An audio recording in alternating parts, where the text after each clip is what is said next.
This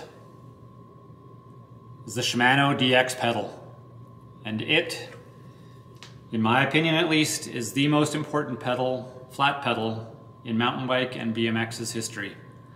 I'm going to show you some of the details, what happened before this pedal came along, and what came after, and how this pedal basically resulted in a whole bunch of selection that all basically carry on with the standards that Shimano set with this pedal in 1981.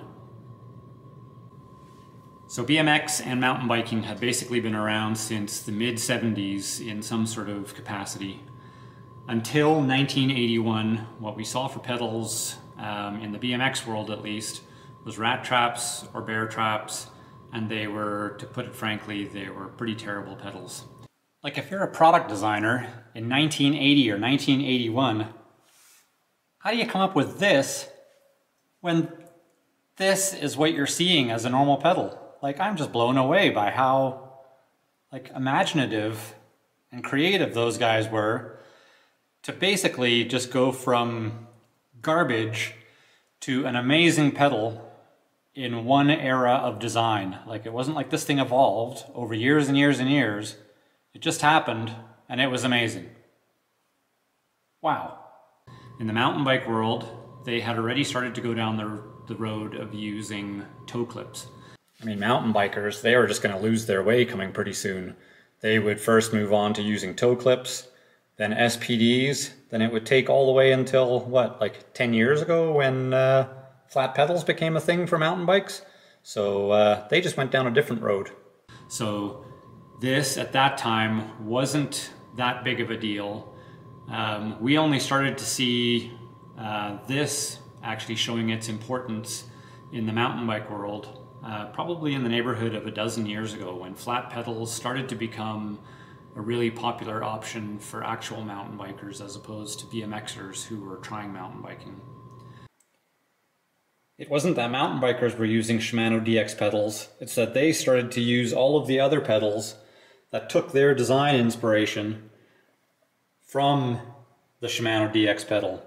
That's basically when that pedal had its influence on mountain biking.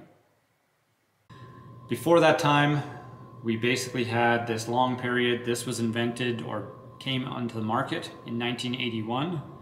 I think it basically remained on the market until maybe the mid-80s, and then it kind of disappeared and turned into a cult status pedal.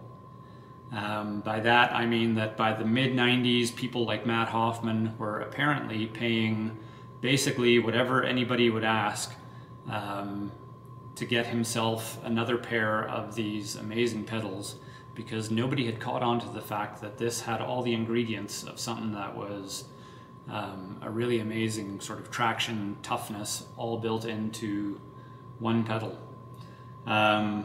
It wasn't until 1996, 95, I think, somewhere in that range, where GT actually came along and basically copied this pedal verbatim and just put the GT logo on it in place of the Shimano logo.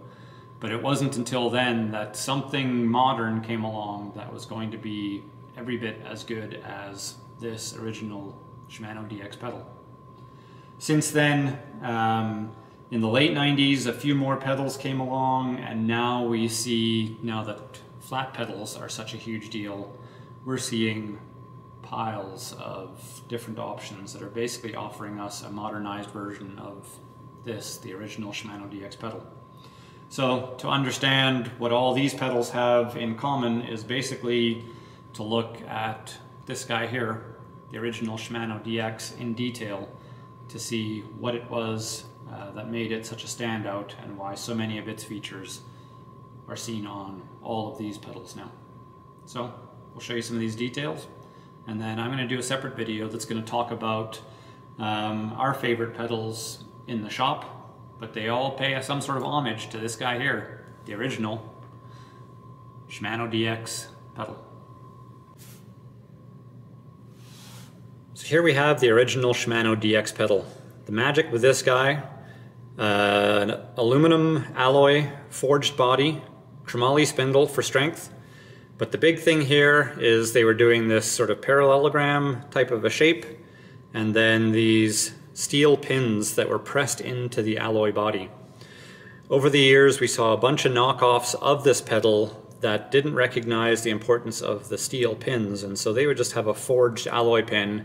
And what you would find is that quite quickly that forged alloy pin would become rounded, you'd lose your traction, and it would pretty quickly become apparent why this was special and why those cheap knockoffs were cheap knockoffs. So reportedly in the early and mid 90s, Matt Hoffman was even out and about offering people pretty decent cash money for usable sets of Shimano DX pedals.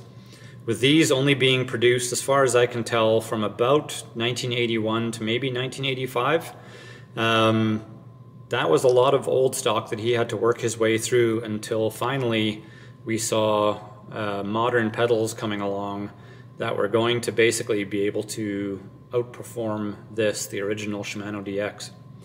So we've got alloy body, steel pins. We have, you can see a little bit of a sort of a concave shape to this thing. This carries on to a lot of modern pedals too. We have that parallelogram shape. What that would mean is that if your pedal was on edge like this, and if you were doing a trick and came down on your pedal, it would naturally want to flatten itself out, as opposed to you sort of ending up standing on the edge of the pedal. So all these things added up to this Shimano DX pedal being the most important pedal in our combined BMX and mountain bike flat pedal history. So I just figure a lot of you out there who are getting into pedaling or into riding flat pedals on your bike, you probably should know this is where it started. The Shimano DX platform pedal circa 1981. And this is the guy that inspires all of these amazing pedals from 2020. Now you know your history. The more you know.